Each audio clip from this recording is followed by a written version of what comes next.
News 24 मा power news हो यो।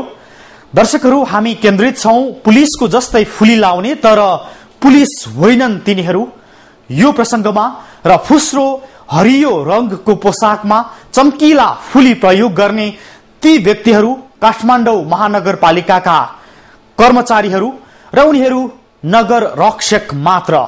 तर महानगरपालिकाले नियुक्त गरेका कर्मचारीहरू पुलिस भएका छन्, सरकारी सुरक्षाकर्मी जस्तै, तर कथित, जसलाई महानगरपालिकाले 17 वर्ष अघि नियुक्त गरेको थियो।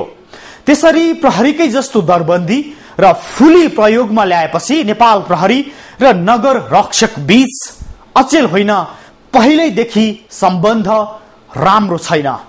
यही फुलीका कारण पुलिसले त्यो फुली हटाऊ भनेको पनि धेरै भइसक्यो, तर तिनीहरू मान्दैनन्।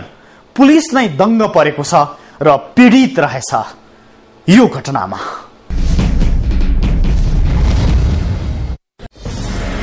महानगरका रक्षकहरूले प्रयोग गरेको फुली र पोसाकका कारण नेपाल प्रहरी वर्षौंदेखि पीडित छ। उसले करिब 1.5 वर्ष अगाडि गृह मन्त्रालयलाई पत्र लेखेर यस्तो पोसाक र फुली हटाउन आग्रह गरेको थियो। यस्तो पत्र लेखेर गृह मन्त्रालय मार्फत उसले पटक पटक आवाज उठायो, तर उसको आवाज अहिलेसम्म सुनिएकै छैन। करिब 1.5 वर्ष अघि तत्कालीन प्रहरी प्रवक्ता विज्ञानराज शर्माले फुली हटाउन आग्रह गर्दै यस्तो बताएका थिए कि बाहिर कानुनमै ती कुराहरू आउनु पर्यो, त्यसै उहाँहरूले पनि ल्याउनु सक्नुहुन्छ। नभए रक्षक, उहाँहरू नगर रक्षक हो, नगर रक्षकको हिसाबले उहाँहरूको टाइटल पनि त्यही हिसाबले राख्नुपर्छ। तर नेपाल प्रहरीका प्रवक्ता तथा डीआईजी को यो कुरा अहिलेसम्म पूरा भएकै छैन। प्रहरी प्रवक्ताको कुर्सीमा आउने व्यक्ति फेरिए, तर यो मुद्दामा प्रहरी आफै पीडित भइरहेको छ। अहिलेका प्रवक्ता विनोद सिंह पनि उस्तै गुनासो गर्दैछन् हामीसँग। प्रहरीको युनिफर्म र अन्य यो प्राइभेट सेक्युरिटीका जुन चाहिँ सेक्युरिटी गार्डहरू भए, सेक्युरिटीका यो सुपरभाइजरहरूको र अन्य निकायहरूको पनि जसको चाहिँ आफ्नै सेक्युरिटी छ, उनीहरूको युनिफर्म र नेपाल प्रहरीको युनिफर्म चाहिँ मिल्दोजुल्दो भएको हुनाले यस्तो गर्दाखेरि चाहिँ एउटा चाहिँ सर्वसाधारण भ्रममा पनि पर्ने र यसले चाहिँ कति बेलामा चाहिँ यसको एउटा चाहिँ नकारात्मक असर पनि पर्ने भएको हुनाले यसलाई चेन्ज गर्नुपर्छ भनेर हामीले चाहिँ यो सम्बन्धित निकायलाई लेखेका पनि छौँ।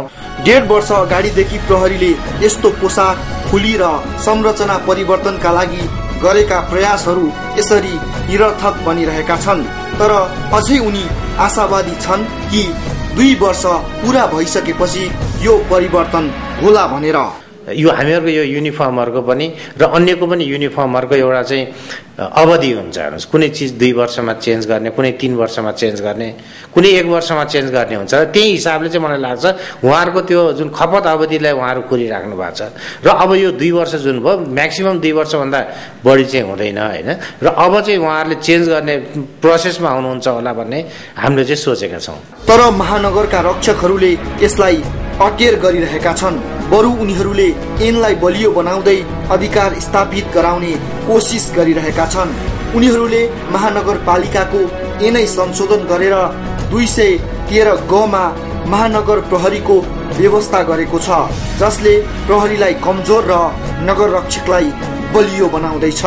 नेपाल प्रहरीले जस्तै समानान्तर संगठन र बिल्ला लगाएर महानगरपालिकाका रक्षकहरू हिँडिरहेको देखेपछि नेपाल पुलिसले त्यो बिल्ला र त्यस्तो पद हटाउन 2 वर्ष अगाडिदेखि लगातार महानगरका रक्षकहरूलाई आग्रह गरिरहेको छ।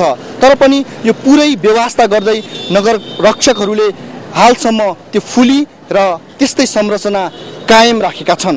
आफूलाई अटेर गरे पनि प्रहरी आशावादी छ कि उसको अनुरोध पालना हुनेमा। अब यो नगरपालिकाको तपाईँले जहाँसम्म कुरा गर्नुहुन्छ, उहाँहरूको चाहिँ ड्रेस जुन छ, प्रहरीको ड्रेस र उहाँको जुन हाम्रो नेपाल प्रहरीले चाहिँ त्यो अब्सोल्युट गरेको जुन ड्रेस छ, अहिले उहाँहरूले त्यो युज गर्नुभएको छ, जुन खाकी ड्रेस।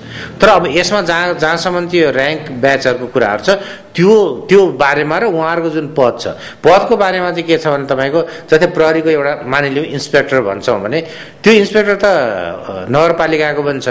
भोलि कुनै पनि इन्सपेक्ट गर्नेलाई चाहिँ इन्सपेक्टर भन्न, जस्तै यातायातको पनि इन्सपेक्टर भनिन्छ होइन, त्यसले चाहिँ एउटा त्यो फरक पर्छ। र अर्को कुरा चाहिँ के छ भने जहाँसम्म चाहिँ उहाँहरूको र्याङ्क ब्याज छ त्यो र्याङ्क ब्याजमा चाहिँ चेन्ज गर्नेमा चाहिँ सायद उहाँहरूको सोच भइरहेको होला र यो हामीले उहाँहरूलाई चाहिँ अनुरोध एउटा चाहिँ अब गभर्मेन्ट लेभलबाट पनि अनुरोध भएकै छ र हामीहरू पनि अनुरोध भएको छ भने उहाँहरूको त्यसमा चाहिँ के चेन्ज चाहिँ गर्ने चाहिँ उहाँहरूको सोच भइरहेको होला डिजाइन भइरहेको होला त्यो कुरा चाहिँ सायद उहाँले यो कुरालाई पनि अब अलिकति सिरियसली लिएर त्यो चेन्ज गर्ने हिसाबमा चाहिँ जानुहुन्छ होला भन्ने हाम्रो सोच। यदि प्रहरीको भनाइ नमान्ने हो भने अर्को कदम चाल्न बाध्य हुने उसको चेतावनी छ यस्तो। यदि कसैले चाहिँ भोलि गएर चेन्ज नगर्ने हिसाबमा चाहिँ अठोट लिएर बस्नुहुन्छ भने त्यति बेला त्यही हिसाबको चाहिँ फेरि जानुपर्ने अवस्था चाहिँ हुन्छ र सुरुमा जुन चाहिँ एउटा माइल्ड हिसाबले रिक्वेस्टको हिसाबले भन्दाखेरि चाहिँ त्यसमा चाहिँ हुँदैन भने र जुन कारणले गर्दाखेरि जनतालाई चाहिँ एउटा चाहिँ नकारात्मक असर पर्छ भने त्यति बेलामा चाहिँ फोर्सफुल्ली पनि जानुपर्ने अवस्था आउँछ। महानगरीय प्रहरीकै संरचना अनुसार अगाडि बढिरहेको नगर रक्षकलाई परिवर्तन गराउने काममा नेपाल प्रहरी पुरै असफल छ। प्रहरीकै जस्तो पद पोसाक र फुली प्रयोग गर्ने काम नगर रक्षकदेखि अन्य सेक्युरिटी कम्पनीहरूले समेत गरिरहेको अवस्थामा यस्तो कार्य रोक्नुपर्छ भन्छन् प्रहरीका पूर्व एआइजी राजेन्द्र सिंह। ऐन कानुनले जुन तोकेको जुन युनिफर्म हो, जुन असबाबहरू भए, जुन साधन स्रोतहरू भयो, त्यो चाहिँ नि तोकिएको ढाँचाको बाहेक अरूले लिएर हिँड्न चाहिँ पाउँदैन।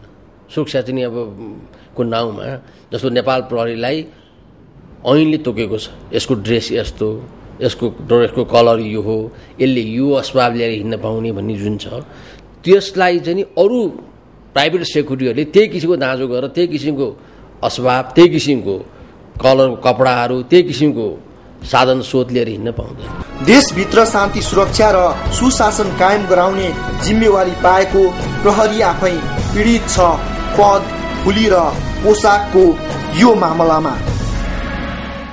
त्यस्तो फुली लगाउने अधिकार छैन उनीहरूलाई।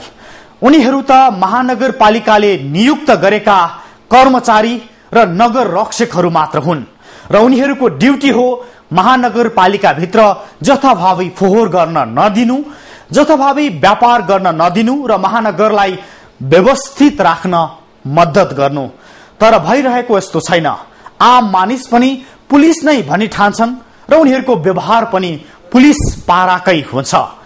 यो त एक गम्भीर भ्रमको खेती हो र यस्तो गलत काम सरकारी निकायबाटै भएको छ र देशको सुरक्षा निकाय नै यसबाट पीडित छ।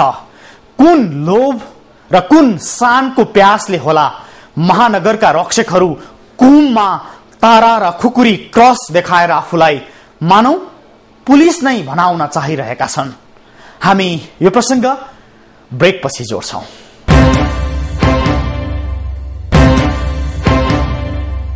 पावर न्यूज हो यो न्यूज 24 मा। आजको पावर न्यूज कुममा शान देखाउने नक्कली फुलीहरूको छ जो पुलिस जस्तै देखाउने लालसामा कोही इन्स्पेक्टर भएका छन्, कोही डीएसपी भएका छन्, तर तिनीहरू मात्र नगरका रक्षक हुन्। सन्दर्भ यही छ कि सक्कली फुली लाउने सक्कली पुलिस र नक्कली फुली लाउने सक्कली रक्षक मात्रका बीच अशान्त मनोविज्ञान छ। पुलिसले धेरै भयो त्यस्तो फुली नलाउनु भनेको, तर तिनीहरू लाइरहेका छन्। यसको कारण के होला? के छ आखिर त्यो फुलीमा र किन टाँसिरहेका छन् तिनले आफ्नो कुममा? अब यो प्रसंग। प्रहरीकै जस्तो पद छ उनको र त्यस्तै फुली पनि।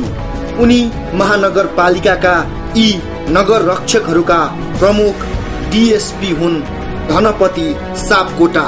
प्रहरीकै भनाइ अनुसार उनी नक्कली फुलीधारी डीएसपी हुन्, तर उनलाई पटक्कै त्यस्तो लागेको छैन, किनकि उनी त वर्षौंदेखि यही भइरहेको भन्दै निर्धक्क बोलिरहेका छन्। काठमाडौँ महानगरपालिकाले नगर प्रहरी भर्ना गरेका दिनदेखि हामीलाई यो पोसाक दिएको छ। हामी यो पोसाक प्रयोग गरिरहेका छौँ र काठमाडौँ महानगरपालिकाले नगर प्रहरी राखेपछि अरू नगरपालिकाहरूले पनि नगर प्रहरीहरू चाहिँ राख्न थाले र नेपालभरिकै नगर प्रहरीहरूको यो एउटा पहिचान हो। हामी त स्पष्ट पहिचानका साथ नेपालभरि यो पोसाक लगाएर परिचित छौँ। अहिलेसम्म प्रहरी वा अन्य कुनै निकायबाट नगर रक्षकको पद, पोसाक र फुलीमा गुनासो नआएको भन्दै थिए हामीलाई। हाम्रो कलर, पोसाक हामीले लगाउने कलरहरू अब दर्जा चिनाउनका निमित्त त तपाईँको हलदारलाई हलदारै भनेर चिनाउनु पर्यो नि, हलदारलाई अन्यथा भनेर चिनाउने कुरा भएन।